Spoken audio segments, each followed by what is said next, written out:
So where do we? So the question we've done multiple talks about, the kind of basics and the foundations, and how to go about and make sure that the sales is on board and all that stuff. We've done conversations on that front, but today is like, okay, I'm looking at starting, and where do I start, right? And then this is kind of what I've put together is a little bit about company of like maybe have definitely a couple of sales counterparts, a couple of people in sales, and you're looking to kick this off. You definitely have some accounts that are very valuable, some accounts that kind of in the middle, and some that are not as valuable. So that's what this is. What put this thing in place with that in mind.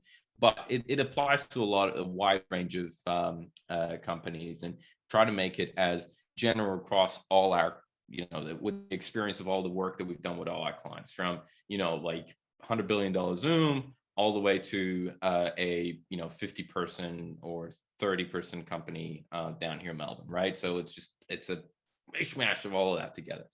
So let's dive in with the first one. So the most important thing, and this is the fluffy stuff, but so important, is that if you're a marketer and you're trying to get ABM, whatever you call it, ABM, ABX, ABE, going in an organization, is find a friend in sales.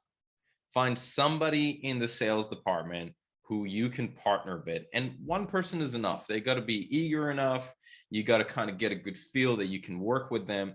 That's probably the most important thing. Have a, talk. And then the way you could do that is, first of all, you would know your sales team, and you could point out and be like, you know what, maybe this person would be the best person to talk to, and go to them and have a chat about, hey, I'm thinking about doing an ABM. I can start with some of your accounts. I'm guessing that you've already got approval from your management, or director of marketing, or the CMO, whoever it is that kind of approves your work.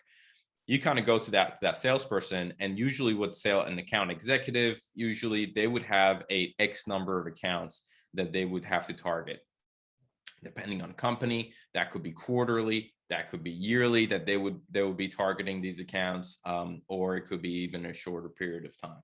But whatever it is, talk to them and say, hey, I want to target and work with some of your accounts, and show them some of the case studies. We did a whole talk about how to get buy-in from sales. Maybe it's a bit of an overkill for one salesperson getting them on board, but it's good. You could go back definitely and check that out. Get that one person on board, understand their accounts, understand who they're going after, and then work on their accounts. Do all your work on that account executive's accounts, and build it from there, right? Build your model from there. And the good thing about that is limiting your exposure to multiple salespeople. It becomes really overwhelming when you have a couple of AEs that you got to handle. The complexity of the campaign drastically increases. The coordination, the conversations, the amount of catch-ups that you have to have drastically increases, and therefore it increases the likelihood of a campaign falling apart. So that's a really good approach. Get one salesperson, go with them, and start having a conversation with them in terms of their accounts. The second step that you got to think about is, all right, I have my salesperson on board. How do I select the accounts that I want to go after? Your account selection is 50% of the success of the campaign. If you can have the best creative and the best message and the most innovative way of going to market, if you've picked the wrong accounts, it's going to fall flat, right? So 50% of your success is dependent on the accounts that you select, and making sure that you're set up for success. And by the way, the process that I'm going through here, this is going to, if you make a mistake at the beginning, it's going to go through the whole process. So you would understand the importance of the first steps and how critical they become later on down the campaign, right? So then you want to select your accounts. The way you select your accounts, it could be, there are usually three ways in terms of the sophistication of an organization.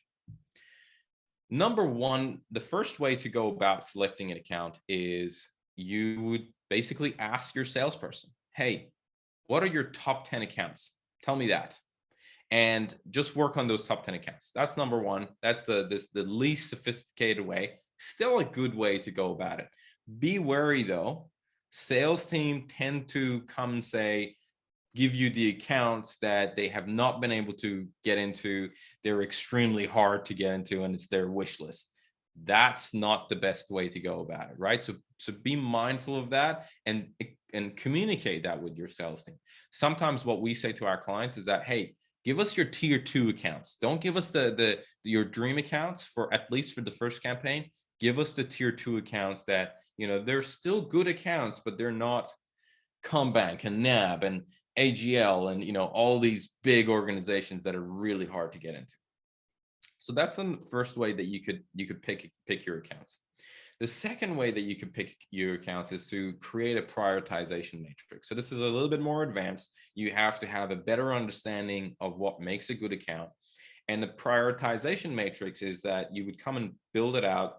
First is built based on your ICP. So you would say, hey, if an account is between, I don't know, 1 to 50 employees, it will get 0 points, or it might get negative points.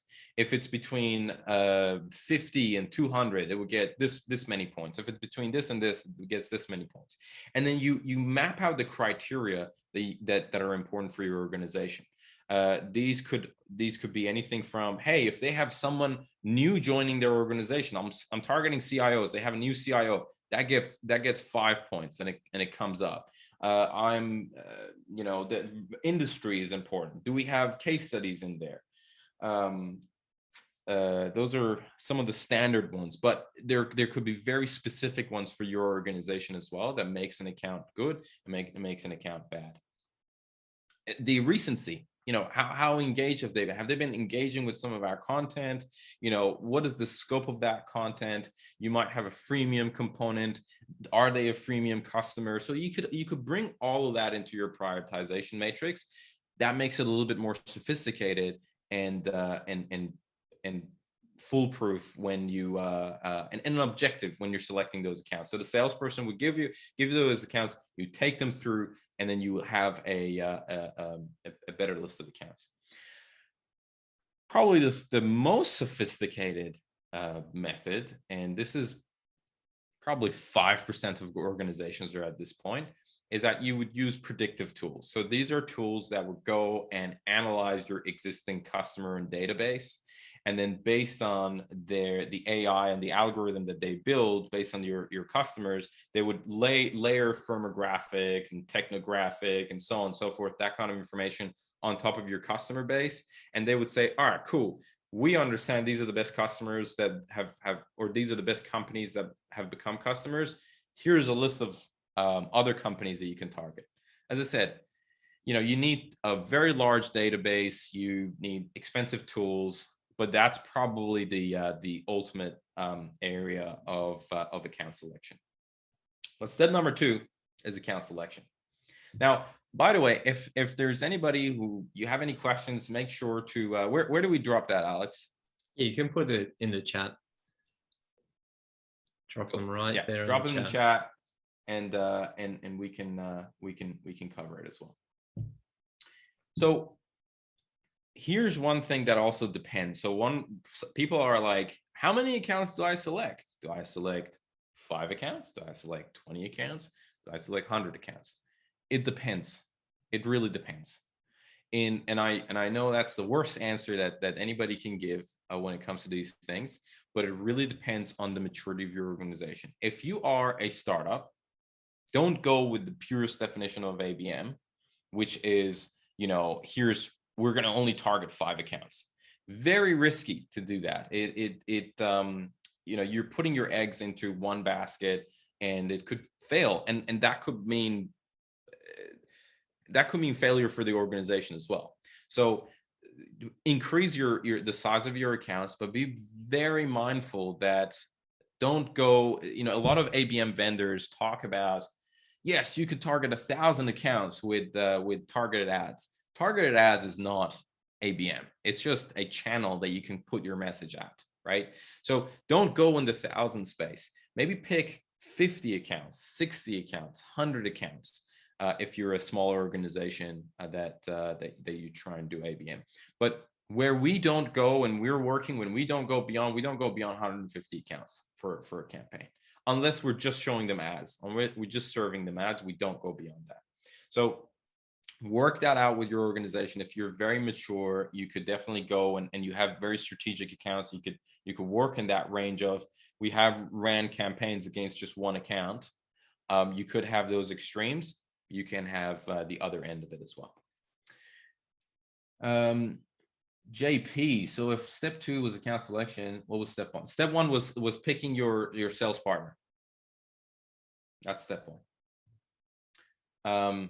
Okay, next step. So next step, we get into the tactics and the approach for these accounts that you have. So the very first thing that you want to do, and it's step number 3, decide on the campaign that you want to run against these accounts. So what is your objective? That's one of the most important things. So usually you have 3 objectives. It could be 4, actually.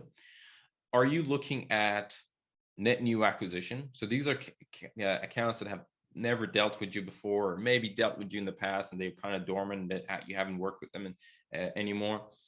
Are these some of the larger organization who would deal with government? Is this like a tender support?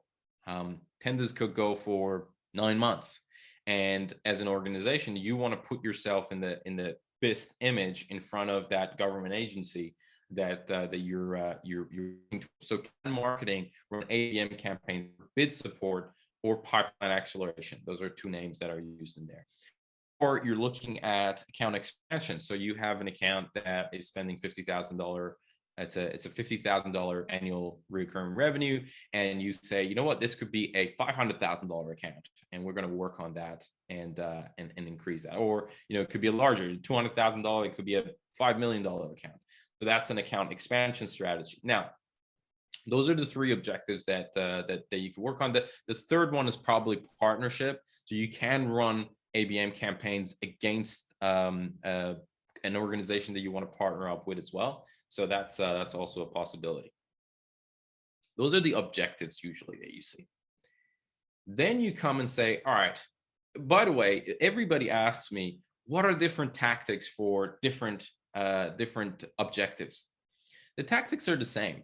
It's really the message that changes. You can run a webinar for acquisition, net new acquisition, pipeline support, account expansion, and partnership. You can run direct mail, you can run ads, you can run, pretty much all the tactics that are available for you. You could use them across the spectrum for these different objectives. But after you fix your objective, what is the next step? The next step after that is, what is the value prop that we're going out to these accounts? Like, what do we want to tell them? And that comes down to your messaging. I usually tell people there is a hierarchy of messaging. So your messaging goes through, you have your market messaging. So that's the message that you put on your website, right? That is for everybody. It's broad, and talks about you as a company to the whole world. The step after that, you have your vertical messaging. This might become relevant for some organization. Some organization might talk about problem messaging. So vertical messaging is, what is our message to the banking sector? What is our message to the healthcare sector? What is our message to the some other sector? Or you might say, hey, we don't do sectors, we do problem based. So we say, we have one message that is customer experience, for example. Our value prop to all organizations about customer experience. Our value prop for cost reduction to all organizations. So it could be problem-based messaging as well. So that's the second tier of messaging. The third tier of messaging is persona-based. So this is our message to CIOs. This is our message to this is our message to head of HR, whatever it is, right? So then you get to a persona-specific. And then the last tier is the account-specific messaging, where you create messages specifically for one account. and it's not relevant for anybody else. There could be some overlaps, but really you're talking one-to-one with that account. So when you're building your messaging and also selecting your accounts, you got to think about which one of these makes sense. Sometimes it could be a combination. Sometimes you might say, hey, for our ABM, we're going to do some vertical messaging and persona messaging for these accounts that we have. For when you select your accounts, for example, you work with an AE and you realize that on their list they got 20 accounts in the energy sector.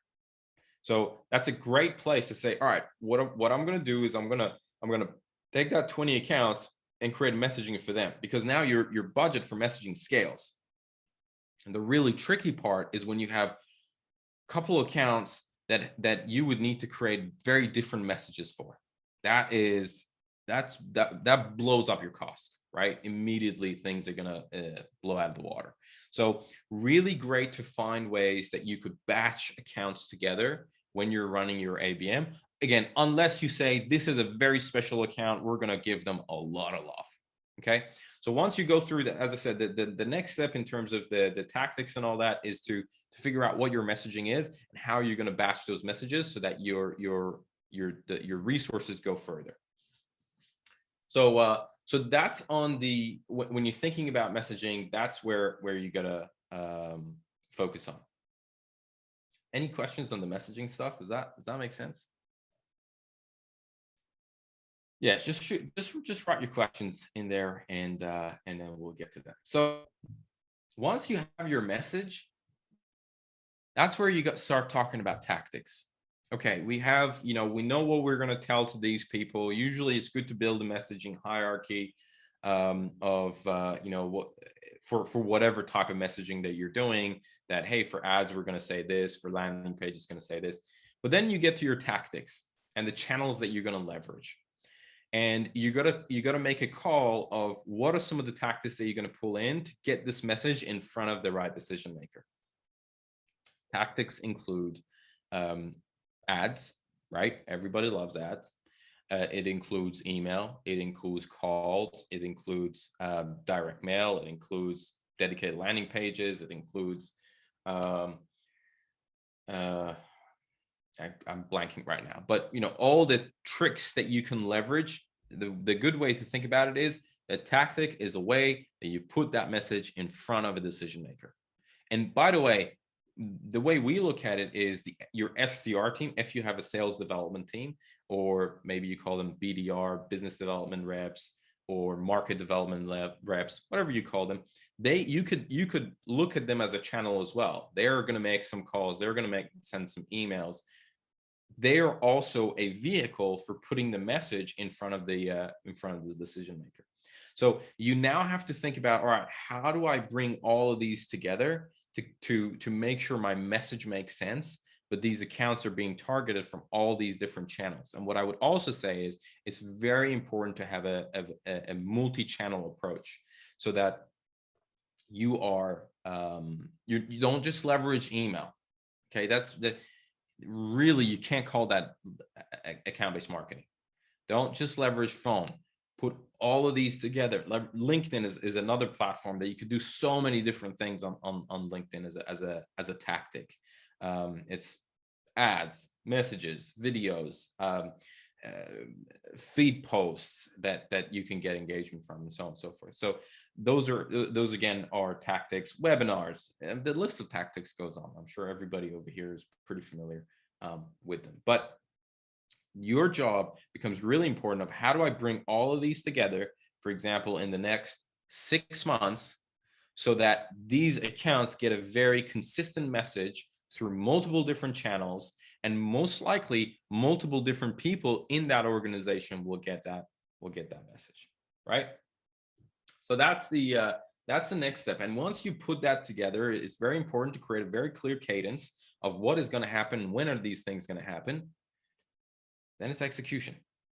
Then you have your sales partner as well, and there are certain responsibilities that sales partner has, and there are certain responsibilities that marketing has to be that way.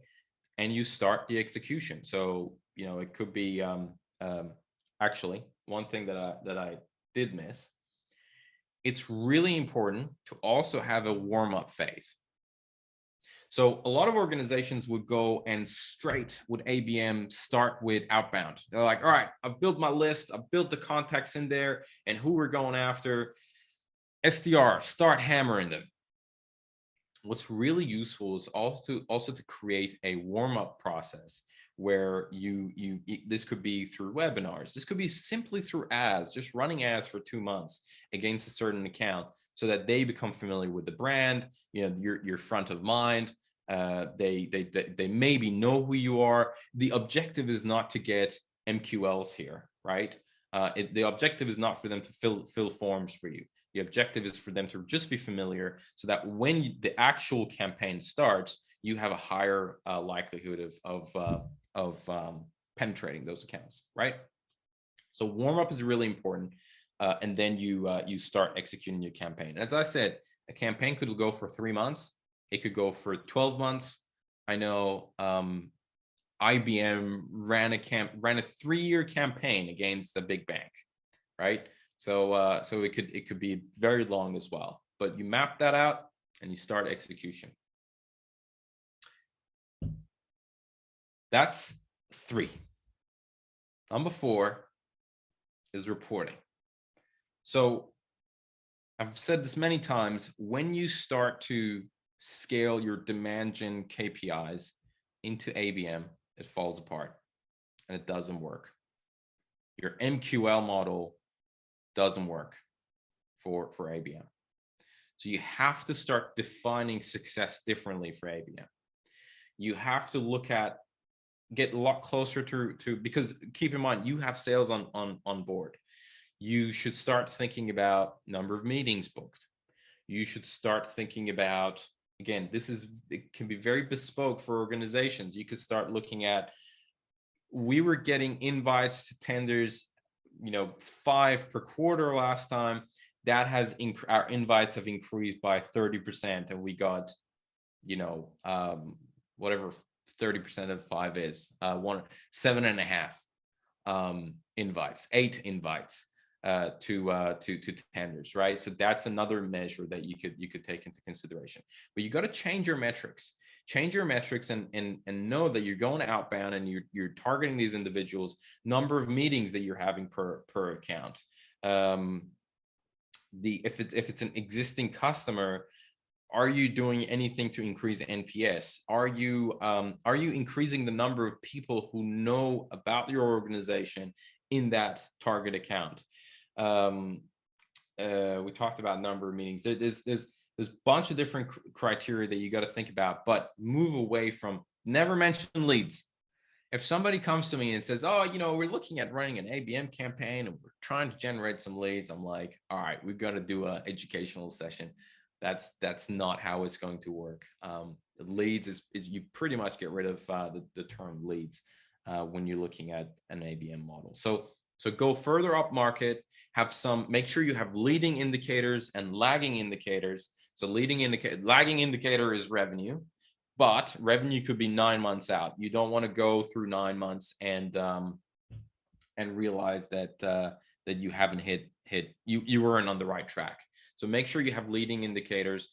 The softest way to look at this also is engagement. So you could install and set up tools that monitor who's come on your website, some of the target accounts that you have they interacted with your website, have they interacted with your ads? That's probably where you're going to start interaction and engagement with these, opening up your emails, and then make those KPIs harder and more robust as you go up. The other thing that is really important with reporting and kind of that collaboration is weekly catch-ups with your sales counterpart. And you got to dig deep. You sometimes you can't take their word for it. You have to have those regular catch-ups with your sales counterpart. We like to do it weekly. Marketing comes in talks about what's happening with those accounts from their end. Also update them. If you're building assets, update them. Hey, I'm building this. What do you think about this? What do you think about this messaging? What do you think about what I'm writing over here? Bring all of that up with them, because it just gets them more and more excited about the campaign.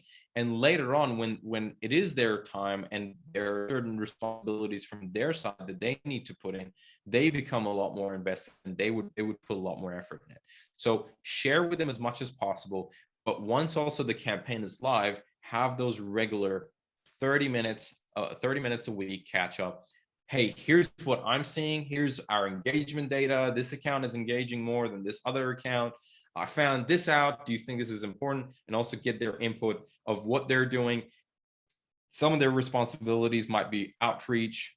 You might have identified individuals in those accounts that they're going to be reaching out and opening doors. They might be sending emails. So they're going to come with their feedback as well in terms of what they're seeing from their side as well. So those are the four main areas when you're running your first ABM campaign. Those are the first four areas to think about. So get your sales partner in, select your accounts, build your messaging, and then decide on the tactics that you're going to execute, and then get into execution and make sure you do proper reporting, have the right metrics, and regular catch up with your sales counterpart. Now we got a couple of questions as well, Alex, right? We sure do. That people have submitted. Let's I want to make sure I start with the ones with the people who are actually attending right now as well. Sure. Amelia's got a question. Amelia, I'll invite you to ask it if you like, if you want to turn your mic on. Hello, are you there? Yeah. Yeah, Amelia, shoot. I'll be honest, I've forgotten what I've written. Would you like me to read it out for you? I'll read it out and you can follow-ups. Do you have any examples of how ABM campaigns might differ at different stages of the funnel, if they do? For example, awareness versus conversion. Also, what does ABM look like in the new world of remote work, i.e. digital-only execution? Got it. So let's talk about funnel stages, Amelia, first. How does that sound? Sounds good. Thanks. Okay. So funnel, I touched on this a little bit, right? So how does ABM differ at different stages of the funnel? As I said, we call it warm up. It's really important to warm up an account. But also, you already know what stage an account is. So keep in mind, this is an outbound approach, right? So when you're selecting your accounts, what you definitely want to select are the accounts that are furthest down, they're closest to the money, that you could add value and you can show, hey, we added value here and this turned into revenue. There's definitely merit in terms of leveraging ABM. So you definitely want to look at accounts that are further down the funnel. But what does a full funnel ABM look like? As I said, you have to get a good understanding at the beginning which stage they're at. Do they not know anything about us? Are they an existing customer? Well, that puts them at a different point. Or are they have they, did they have some freemium usage of what we're doing? So all of that changes how you approach your account. So the traditional funnel model doesn't work as well, and you have to change it a little bit. But as I said, before you kind of engage in any kind of a campaign, it's really important to think about, how am I going to warm this account up? Am I going to run some bespoke webinars and send bespoke invites their way to get them to come to the webinar? Do I want to run some ads so that they just know our brand, that they know they've seen our logo, and when we reach out, they're like, you know what, I've seen that logo somewhere. I can't remember where. But they have some recollection of what it is. So that's the way I would think about the funnel. We have never used the kind of awareness consideration. Maybe we haven't used those specific words. The way we approach it is, hey, are we running an ABM campaign for net new accounts, which probably means they don't have awareness of us? Are we running ABM campaign against accounts that are maybe freemium, which we would call it a pipeline acceleration? So there, we consider them maybe in the pipeline, and we're going to further pushed it out. Maybe it's a deal that sales is already engaging with and talking to, and marketing could support additional resources. Maybe sales needs. Sales was a really good example. Is sales is working on an account, and you're like, hey, do you want me to run some ads, some case studies that are relevant to this particular to this particular account? They'll be like, of course, I want you to run some case studies. So you make sure that not only case studies appear on the proposal that the sales is submitting, but it's also across the web, multiple different decision makers see it. Or are they in a already a customer and you're looking at expansion? So the accounts are already there in different stages of your funnel, and you're creating an ABM campaign around that usually. Hope that helped. Does that make sense, Amelia? Yeah, it does. Thanks. Any follow-ups, Amelia, there at all? Not really. I guess I just wanted to know if you had any sort of examples. I know you mentioned IBM earlier, but any other sort of real-world examples of ABM campaigns that are maybe a bit more, well, I mean, I don't know if you can comment on the success of them, but just any sort of examples that you've seen that have stood out. Yeah, I mean, we run ABM campaigns every day, right? So definitely have. I'm trying to think of one example that would. So we ran one campaign against a specific account that was targeting the banking sector, specifically around security options, right? And we wanted to talk to them about, hey, we want to help you with security. People have gone remote. Security becomes really important. So we went through the exact process that I talked to you about. We worked with them on who's from sales is going to be working with us, which are the accounts that we're going to go after? Why are we going after these accounts? We scrutinize those accounts to the bone. We then sat down and start working on messaging. We then start putting the campaign together, where we had a warm-up phase at the beginning. And we had, I think in this situation, we had about 100 accounts. We had tiered those accounts. There were more important accounts and less important accounts. The more important accounts had advertising on multiple different platforms that were going out to them. They had direct mail. They had handwritten letters. They had emails. They had calls. They had there was an ebook that we crafted specifically that was printed and bounded that was sent to them. So those are the tactics that we used. So we warmed them up with some advertising in the beginning, and then those were the tactics for the actual campaign that we used. For tier 2, we still were leveraging the advertising component. We're still leveraging calls, emails, LinkedIn, and handwritten letters. But that was it. So the level of investment was different between the two accounts. So that's another example, right, of that going for that was like a 4-month campaign that we ran.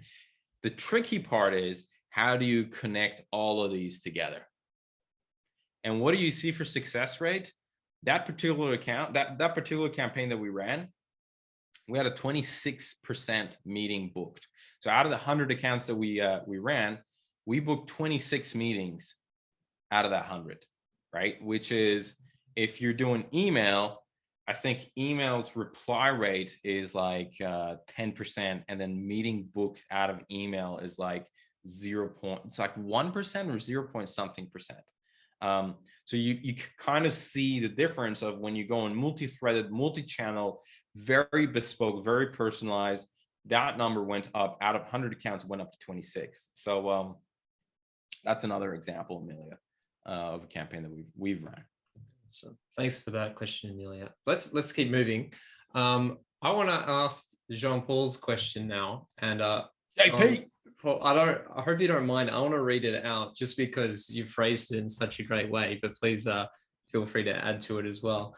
If everyone's doing ABM and chasing whales, is there an opportunity for efficient rabbit hunters chase smaller, faster close deals where there's less competition?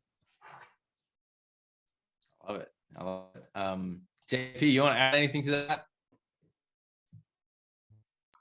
Well, Shaheen, yeah, I suppose the thing is, you may have covered part of this, as you said, there's tier 1 and tier 2. So I didn't realize that ABM actually was so broad. I didn't realize that you could go after industry segments, persona-based or problem-based. So it's you sort of have covered that, but yeah, I was thinking, instead of everyone going after these big, as you said before, like NAB, Combank, those large, really large whale type deals, that multi-year deals sometimes, is it possible to scale more efficiently for smaller opportunities? Yeah, and that's a great question. And what I usually say is, if you're running, this is for bigger organizations. Let's assume you have ample resources and your product applies to a wide range of companies. Good example, DocuSign.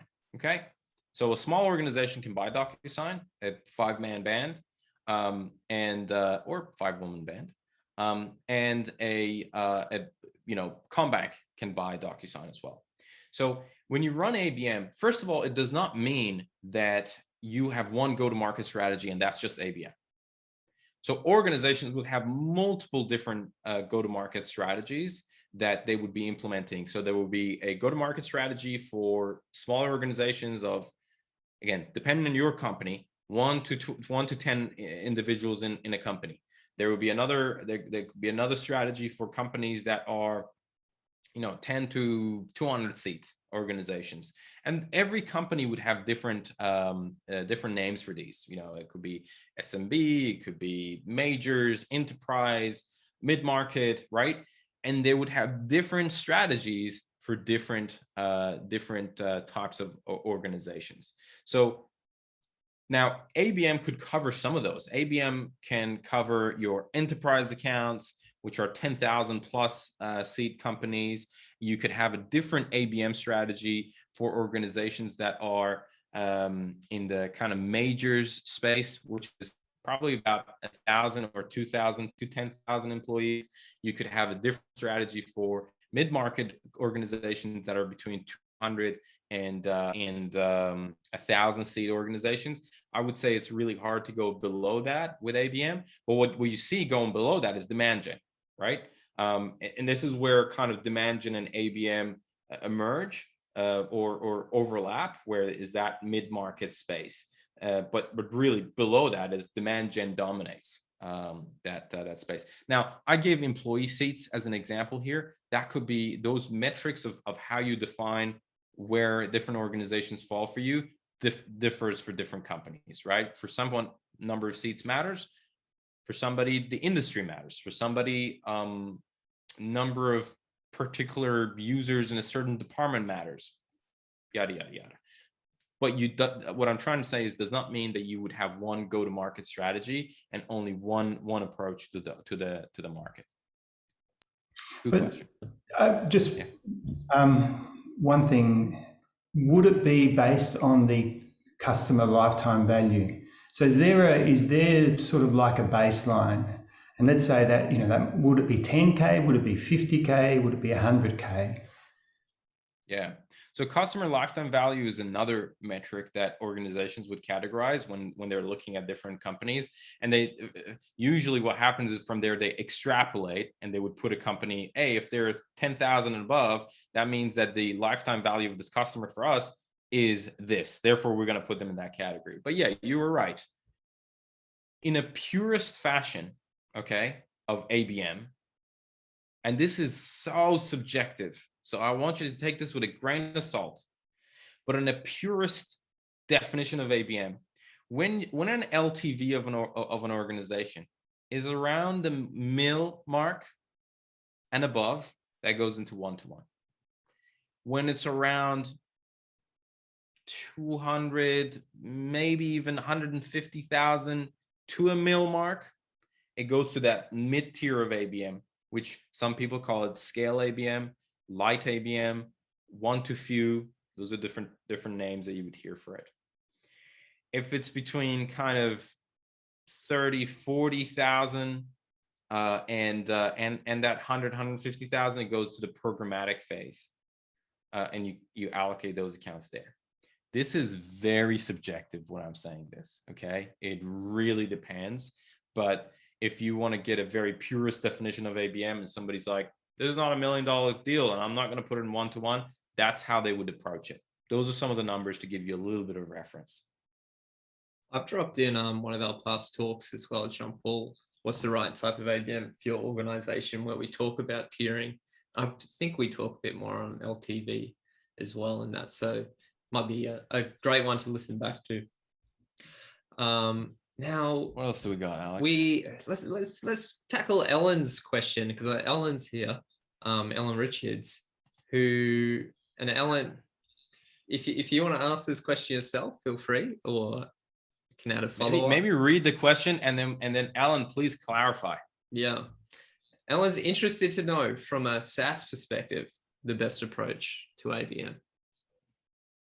Ellen, you want to clarify a little bit on that one?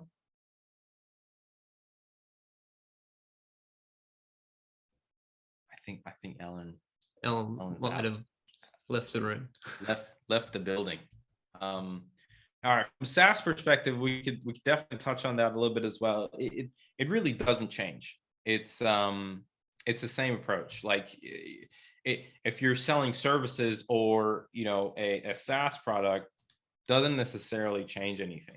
The only thing that does alter from a service perspective and a SaaS perspective is that the initial sum of money that you get as a SaaS company is usually a lot smaller than a service-based company. So service-based organizations are the organization that kind of invented ABM, because it literally came from Accenture, because it was they looked at one account, that's a $5 million deal, right? And those are the numbers that they usually deal with. Now, SaaS has, again, still there are certain organizations that could be multi-million dollar deals and hundreds of thousands of dollars of LTV, and so on and so forth. We talked about LTV, and that's a great way of approaching it, of looking at lifetime value, categorizing your kind of your accounts, and then work on that. What I would say is, the reason I was so careful about saying, hey, it's $1 million, and then there's like 150 to $1 million. And then the reason I was very careful about that was different organizations would define their tiers differently. Oracle would do a one-to-one campaign for a $50 million deal. DocuSign would do a one-to-one for $1 million deal. Oracle's one-to-one campaign would probably have $500,000 allocated to just marketing for that $50 million deal. DocuSign would never see their money back if they spend $500,000. So what I'm trying to say is, different tiers also get defined differently at different organizations. So again, that was the reason I was very hesitant in saying, hey, if it's $1 million and above, it's one-to-one, and if it's this range, it's that. Keep that in mind.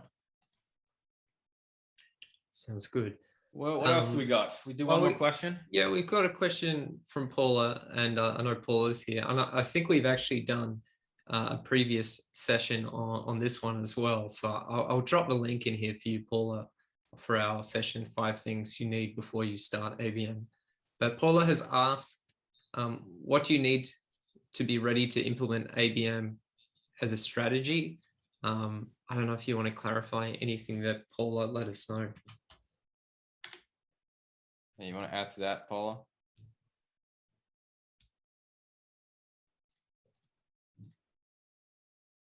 Paula's left the building. I don't know, Paula, you might be mute. Oh, we lost Paula. Paula just bailed on us. All right, well, we got the link there, and definitely, definitely check that out. Yeah. But we do have a few others here. Oh, we still do. All right, let's go through. Yeah. So also, if there's anyone have any questions from our chats, just drop it in. Yeah, for sure. If anyone else on the call does, now I'm moving into some of the submitted questions from other people. Okay. How important is industry segmentation for ABM, from Shim Singh?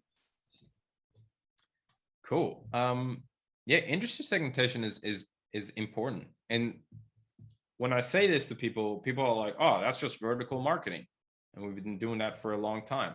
And yeah, that's correct. But it definitely has a place in ABM.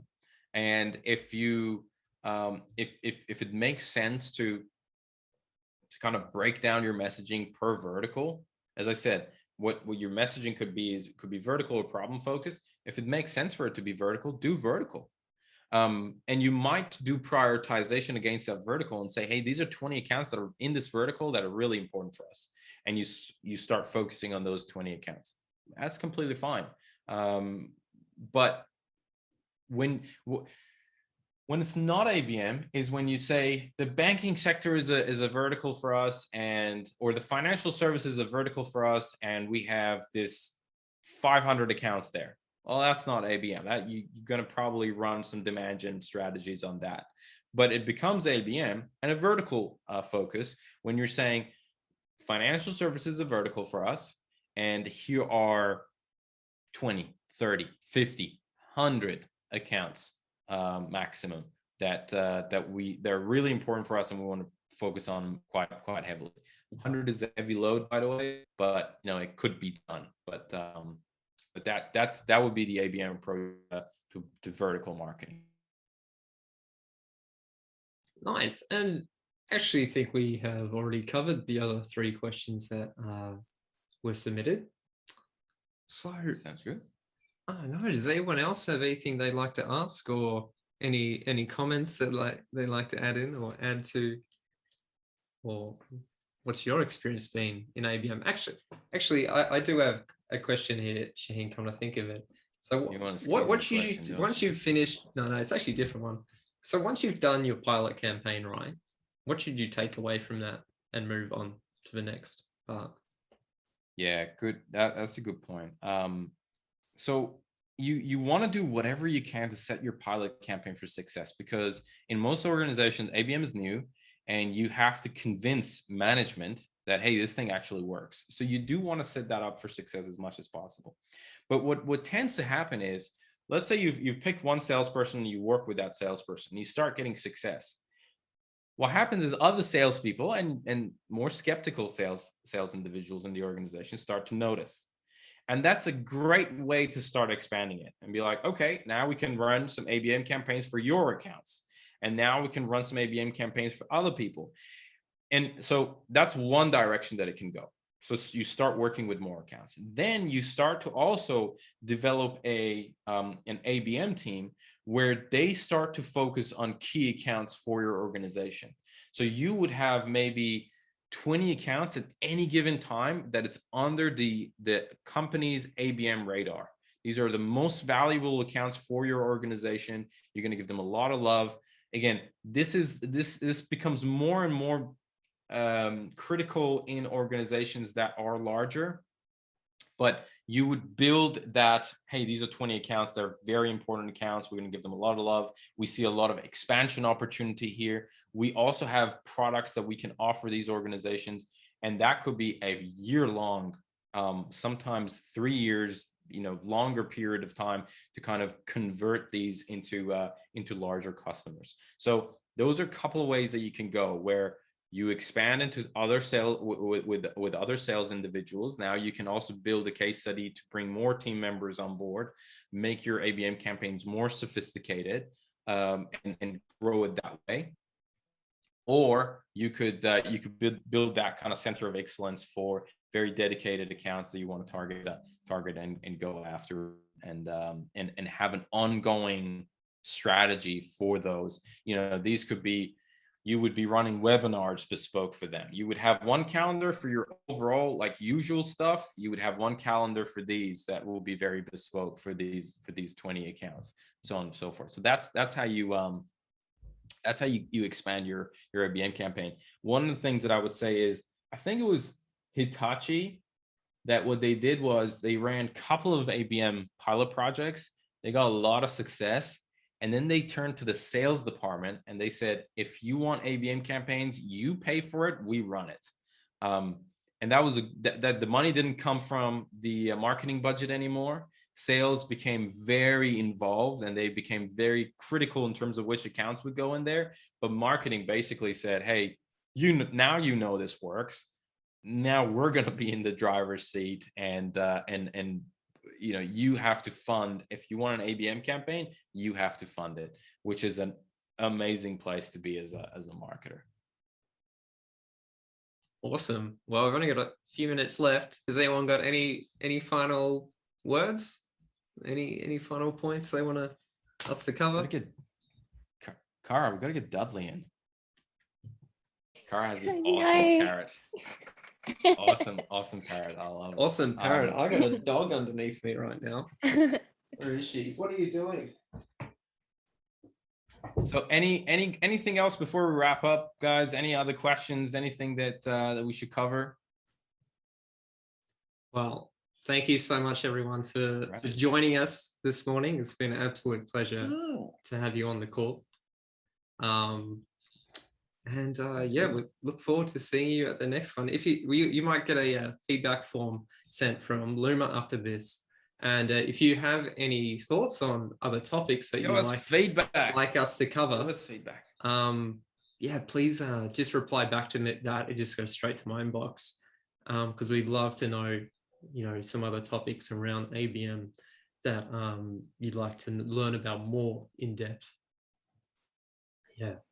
So thank you so much. Give us feedback, guys. Thanks so much.